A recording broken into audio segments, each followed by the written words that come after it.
ఇండియాలో కార్ కొనడం అనేది ఎమోషన్స్ ప్లస్ ఫైనాన్షియల్ డెసిషన్స్ తో మిక్స్ అయి ఉంటుంది. ఎందుకు ఎమోషన్స్ అంటున్నా అంటే మనకు ఒక సైడ్ ఎలాంటి థాట్ ప్రాసెస్ ఉంటుంది అంటే టాప్ మోడల్ తీసుకోవాలి, హైయెస్ట్ ఫీచర్స్ అనేది తీసుకోవాలి, ఇట్లా ఒక బటన్ ఇట్లా క్లిక్ చేయగానే అన్ని ఇట్లా ఆన్ అయిపోవాలి, ఇట్లా క్లిక్ చేయగానే అన్ని అద్దాలని కిందికి వచ్చేసేయాలి, ఇలాంటి మైండ్ సెట్ ఉంటుంది. బట్ అది బడ్జెట్ ఫ్రెండ్లీ కాదు. అండ్ ఇంకో సైడ్ ఏంటి, ఫైనాన్షియల్ గా అరే టాప్ మోడల్ కాస్ట్ ఎక్కువైపోతుంది, ఈఎంఐ పెట్టాలి, నేను అంత ఈఎంఐ నా వల్ల అవుతుందా, సరే తక్కువ ఫీచర్స్ అనేది తీసుకుందాము అని చెప్పి ఆ థాట్ ప్రాసెస్ రన్ అవుతుంది. సో ఇక్కడ ఫైనాన్షియల్ థాట్ ప్రాసెస్ లో రన్ అయినప్పుడు మనం ఎక్కువ ఈఎంఐ తీసుకోవాలి, ఈఎంఐలో తీసుకోవాలి కార్ ఆలోచిస్తాం. But do we really need EMI? నిజంగా మనకి ఈఎంఐ కావాలా అనేది మనం ఒక 3 సినారియోస్ బేస్ చేసుకొని ఈఎంఐ కావాలా లేదా డైరెక్ట్ క్యాష్ తీసుకుందామా, అండ్ ఇంకేదైనా సినారియో ఉందా, ఇంకేదైనా ఆల్టర్నేట్ ఉందా, దాని గురించి కూడా ఆలోచిద్దాం. ఒకవేళ ఈఎంఐ కావాల్సి వస్తే ఎంత పర్సెంటేజ్ ఆఫ్ మనం అమౌంట్ ని అలొకేట్ చేసుకోవాలి, లేకపోతే మన బడ్జెట్ ని బేస్ చేసుకుని ఎలా చేసుకోవాలి అనేది 3 సినారియోస్ నేను ఎక్స్ప్లెయిన్ చేస్తాను. మన రియల్ లైఫ్ లో ఉండే సినారియోస్. ఆ సినారియోస్ చెప్పేదానికంటే ముందు ఫస్ట్ మనం కారు కొనడం అనేది ఒక్కసారి బాగా ఆలోచించాలి. ఒక ఎలుకకు మనం ఏదైనా ఆహారం పెట్టిన బోన్ లో, అండ్ ఎలుక ఆహారం కోసం వెళ్ళి ఆ బోన్ లో తినాలని చూస్తే ఆయన బోన్ లో పడిపోతుంది.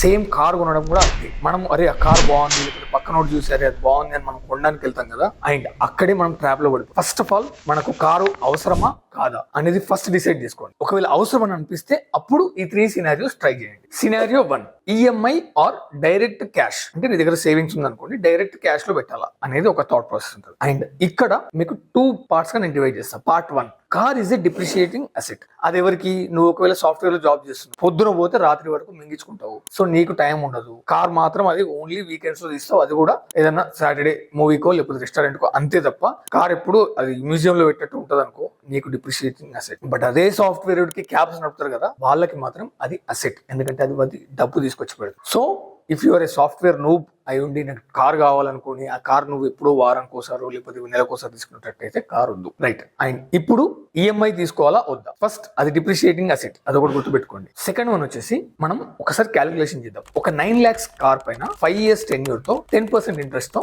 యూ విల్ పే బ్యాక్ 11,47,000 నువ్వు పే బ్యాక్ చేస్తావు. అంటే అడిషనల్ గా 2,47,000 నువ్వు పే చేస్తావు. ఆల్రెడీ కార్ నీకు డిప్రిషియేట్ అవుతుంది, ప్లస్ అదనంగా నువ్వు కార్ ప్రైస్ కంటే ఇంట్రెస్ట్ ఎక్కువ పెడుతున్నావు. So it's a loss for you. So ఇప్పుడు కార్ డిప్రిషియేటింగ్ అసెట్ అని తెలుసుకున్నాము, అండ్ ఈఎంఐ అడిషనల్ గా మనం పే చేస్తున్నామో తెలుసుకున్నాం. దీనికి ఇంకో దరిద్రమైందో తెలుసా? ఇది ఎక్కువ నాకు వర్తిస్తుంది. ఏంటంటే సడన్ గా జాబ్ పోయి కార్ ఈఎంఐలో తీసుకున్నాం, నీకు సడన్ గా జాబ్ పోయి ఇప్పుడు ఆ కార్ చూస్తుంటే భయం అవుతుంటది, అరే ఈఎంఐ అవసరమా నాకు, ఏంది ఆ కార్ గుండెల మీద కుంపట్లకి కనిపిస్తుంది, మరి ఇది ఎంత బాధ కంటే ఈఎంఐ అవసరమా? సో ఈ కేసులో డైరెక్ట్ నీకు సేవింగ్స్ ఉంటే క్యాష్ పెట్టేసి కార్ తీసేసుకోండి. ఇప్పుడు సెకండ్ సినారియో, యూజ్డ్ కార్ కొనడం. అంటే అది ఎక్కువ కాస్ట్ ఉంది, నేను యూజ్డ్ కార్ తీసుకుంటాను కొంత థాట్ ప్రాసెస్ ఉంటుంది. యూజ్డ్ కార్ తీసుకునే వాళ్ళ థాట్ ప్రాసెస్ ఏంటంటే ఫస్ట్ 3 years లో 40 to 45% ఆఫ్ నీ కార్ వాల్యూ ఆల్రెడీ తగ్గిపోతుంది. అంటే ఆఫ్టర్ 3 years మాత్రమే try to buy a used car. కాకపోతే ఇక్కడ యూజ్డ్ కార్ బై చేసేటప్పుడు 2 మైండ్ లో పెట్టుకోవాలి. ఏంటి అంటే ఫస్ట్ వన్ వచ్చేసి నీకు మెయింటెనెన్స్ అసలు ప్రాబ్లం లేదు, I'm able to take it అనేది ఉంటే ప్రాబ్లం లేదు. సెకండ్ వన్ వచ్చేసి ఈ పర్టికులర్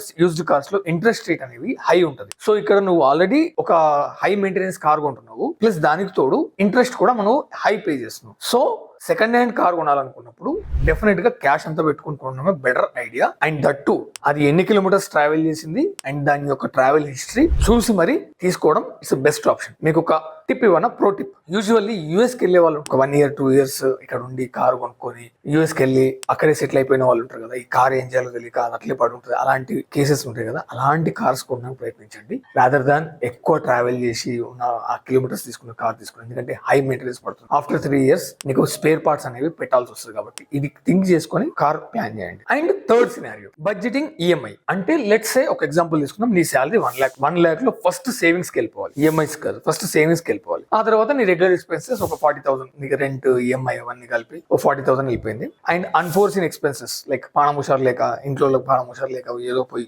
హాస్పిటల్లో ఖర్చు అయితే కదా, అదొక 10,000. ఇవన్నీ పోను నీకు ఒక 20,000 మిగులుతున్నాయి అని అనుకున్నప్పుడు then you choose for a EMI. దీన్నే బడ్జెటెడ్ ఈఎంఐ. అంటే if your budget is permitting to spare a new EMI, అప్పుడే కారు నువ్వు ఈఎంఐలో తీసుకోవాలి. సో ఈ 3 సినారియోస్ తో మీకు ఒక క్లారిటీ వచ్చి ఉంటుంది. ఒకవేళ మీకు ఈ 3 సినారియోస్ అసలు వర్తించవు, అసలు ఐ డోంట్ వాంట్ కార్, నాకు అంత సేవింగ్స్ లేవు, నాకు బడ్జెట్ ఈఎంఐ పర్మిట్ చేయట్లేదు, నాకు సెకండ్ హ్యాండ్ కార్ కొనాలని ఇంట్రెస్ట్ కూడా లేదు అని అనుకున్నప్పుడు అన్ని మూసుకొని క్యాబ్స్ లో మనం హ్యాపీగా ట్రావెల్ చేయొచ్చు. సో మీకు వీడియో నచ్చినట్టయితే లైక్ చేయండి. మీకు ఇలా కార్ కొనాలని థాట్ ప్రాసెస్ ఉన్న ఫ్రెండ్స్ ఉంటారు కదా, వాళ్ళకి ఈ వీడియో షేర్ చేయండి. జై హింద్.